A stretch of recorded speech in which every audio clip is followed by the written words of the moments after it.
this wonderful new author, Lori Russell. Something deeper brewing in me, and if I didn't address it, I didn't know if I could proceed walking in my faith.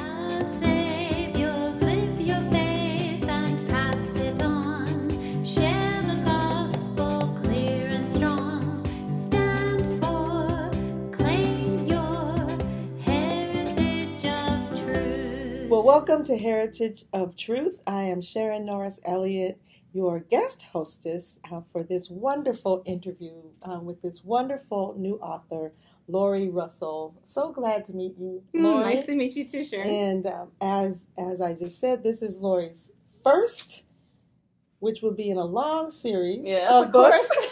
Let's hope. And her book is I Love Him Not, I Finally Love Him. So we have a lot to talk about, about this great title. Why don't we start by you telling us a little bit about just that title? Of course I love God. Mm-hmm. Right? Of course we all love God. What are you getting at?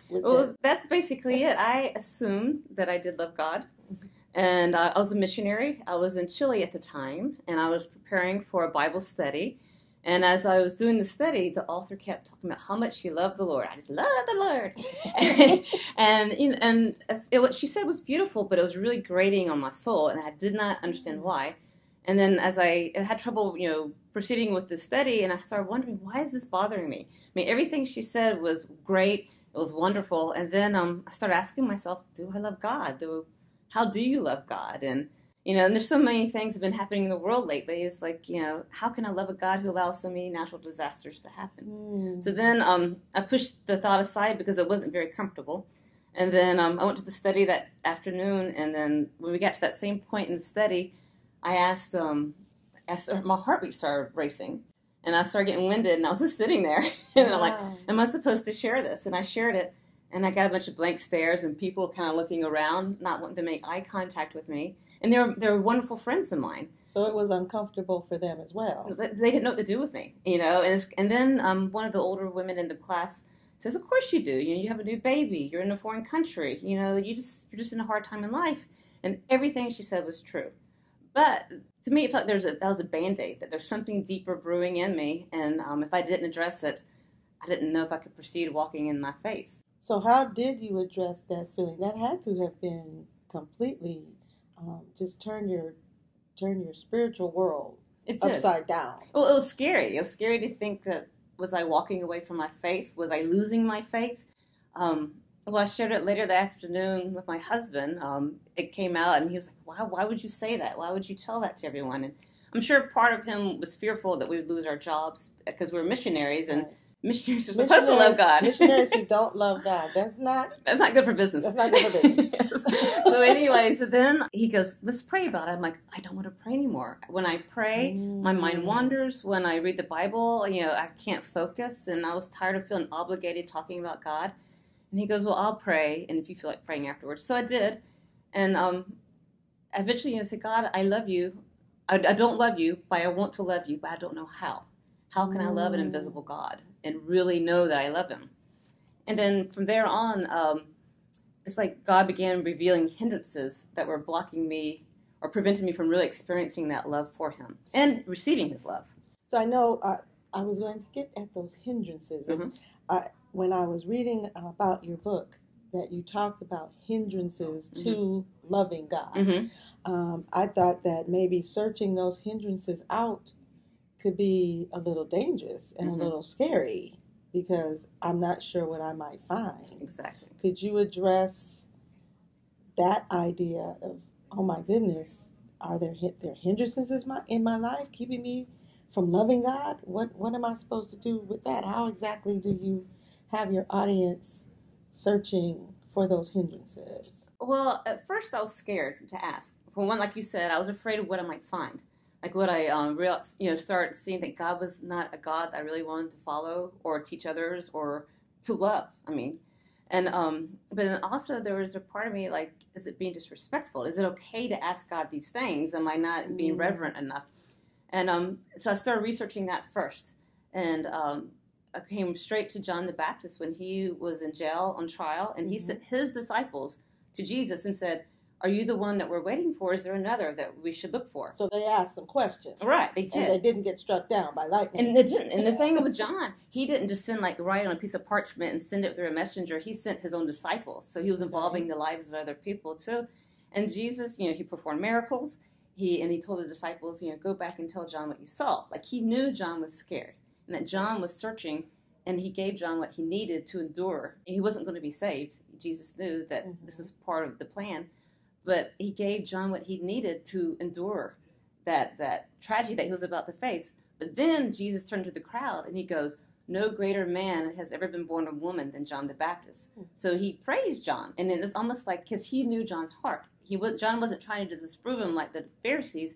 He was just looking for the truth. So God knows our hearts.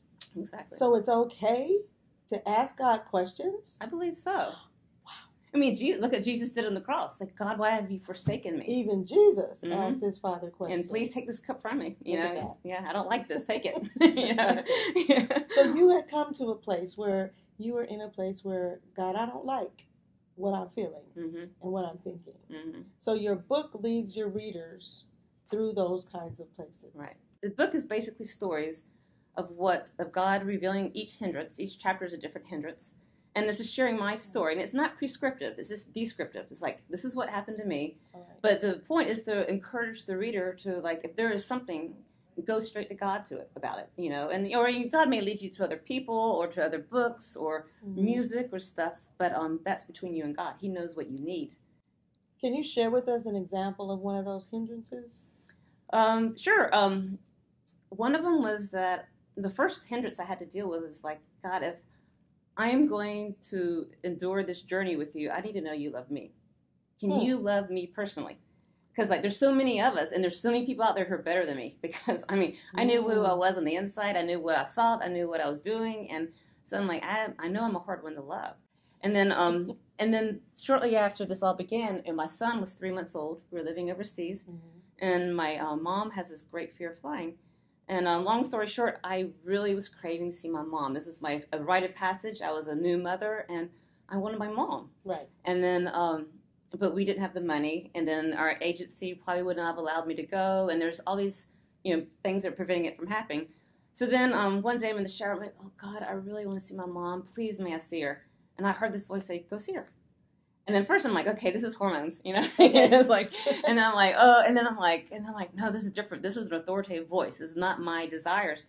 So I went downstairs and told my husband, God just told me to go home, so I'm going to look for a deal on the internet. And then he was like, are you sure? And so then I'm like, well, don't, you're a killjoy, so I'm going to look and find that deal. And each day I got up, I looked, and there was no deals. And then one day I looked over, and he was watching me look for my deal, and I could see he was really hurting for me. And so then he started looking, and then he got an idea to contact his brother. And, long story short, his brother had a friend. His brother did a lot of travel, and his brother had a friend whose son had done a mission trip with our team. And he was so touched by how we helped his son that he goes, I'm going to give her the ticket. And all of a sudden, my husband comes back, God's sending you home. You're going home. And it was, to me, that was like God, because up to that point, I had not told anyone I was wanting to see my mom besides Mark. Exactly. And it's like God knew what I was craving and needing in my heart. And that was just the little oomph I needed. Like, he loves me personally. Loves me. And he knows what I'm needing and what, Yes. And like, it's got daddy's touch, like, so, I got you. So you take your readers through different hindrances that you found in your own life. Right. And, of course, they're the same kinds of hindrances that we have. Great. That is wonderful. One of the subtopics and chapter titles in your book is, If Jesus Walked the Earth Today, Would I Be Willing to Leave My Laptop in a Coffee Shop in order to follow him?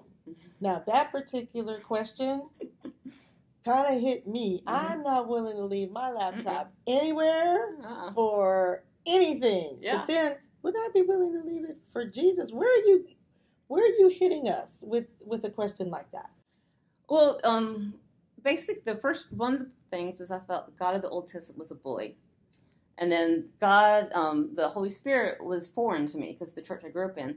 And with Jesus, I thought he was a bit boring. And like it's all the pictures and this is pre it's research, but all in my church, everything he was always like this, and he was always telling people what not to do, and he was always getting after the Pharisees for having a little attitude. And then I'm like, I don't know if I want to go hang with him. And so then basically I started looking at who was Jesus, who was he really, and I started seeing. He looked after minorities. He took care of women. He reached out. I mean, he touched those that people wouldn't touch. I'm like, there was something about him that made him so different. And I started searching for all the people who followed him, like the crowds. And I started, instead of looking at him, I was looking at the people who were following him. And because I knew there had to be something that was drawing him. And then that made me realize, like, if this God man was walking there today, I think I would. But up to that point, I didn't think I would, because I'm like, the real Jesus, the Jesus that is of the Bible, he's someone I think all would leave. We could not sit and watch him walk by without following him. Okay, so that question is really asking me, would I follow? Yeah, because if I look at the Bible, I'm like, of course I'd follow him, but but then when I'm thinking, when I put it in today's terms, I'm like, I don't know if I leave my laptop behind and go follow him. But yeah, so how many things do we have that are in front? Exactly. After writing this book, did you personally feel a greater connection with God? Did you get down to that last? Did you actually get down to that last? I finally love Him. Well, it's been a long process. It didn't happen overnight. I mean, the whole journey here probably covers a 5 to 7 year period. But I think it's one of those things I'm always going to be on this journey. It's like my husband. I love him, but the more I invest in him, and the more we invest in each other, or choose to be devoted to each other, our love grows. And it's the same, because God's so big, I can't know everything about him. But the more I ask of him, and I ask to know him, he's going to give me. But I have to keep showing up, saying, "Okay, what are you going to show me today?" Yeah. Or what is in me that needs to be removed for me to see more of you? And isn't it wonderful that we have a God who is inexhaustible? Yes. It's exciting. I wouldn't want a guy who just, I run out. Okay, I'm done. Yeah. Or done that. Here at Heritage of Truth, we want our audience to grow in intimacy with our Creator. We've talked about it, but not maybe saying it in those words. How does your book help us grow in intimacy with the Creator? I can say I love you, but how intimate is just the words? I mean, how does it take us a little further? I think the main thing is we have to be honest with ourselves first and be willing to go there. But we also have to trust knowing that God can handle our questions and do it and ask him. Because the whole thing is I had to be honest with myself and start with I don't love you. But then I had to start, as I got to each hindrance, I had to say do I love this more than you? And then just each step would kind of reveal either stuff he was revealing to me or stuff revealing about myself, and just kind of ask him and just be honest with God and honest with myself. Okay, honesty grows intimacy. It does. Oh, nice, nice.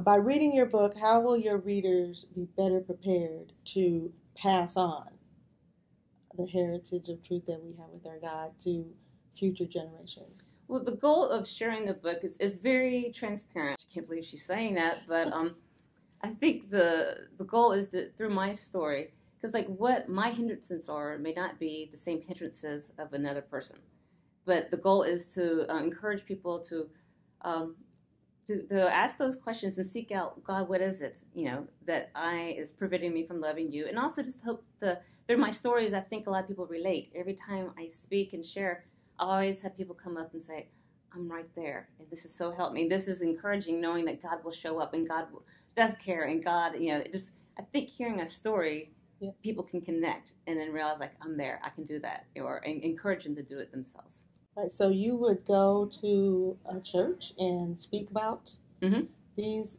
issues? Oh, yes. Well, how can your readers get in contact with you? The main thing, probably the easiest way, we go to our website, and it's russellmedia.com. It's RUSSELL-media.com. Is there anything else you would like to tell the audience about your book that maybe we haven't covered? And I hope that it will encourage you to go on your own journey of discovering a deeper love for God. Well, thank you so much. We have loved having you here, Lori Russell. I do have one more question. Mm-hmm. On the cover of your book, the I in your name Mm-hmm. is yellow, and all the rest of the letters are white. Mm-hmm. Is there any specific meaning? I think it's just a design. It just looked pretty. That's what you were supposed to come up with. Something Oh yeah. Maybe there's too much I in my life and need more of him. There That's you what it is. go. That's good. I like that. I like that. We'll make that happen. Well, Lori, I have enjoyed meeting you, Thank you. I know our audience has enjoyed talking about your book. So I Stay love this week. him. I love him not. I finally love him. Discovering a Real Love for God by Lori Russell. Thank you so much, Lori. Thank you.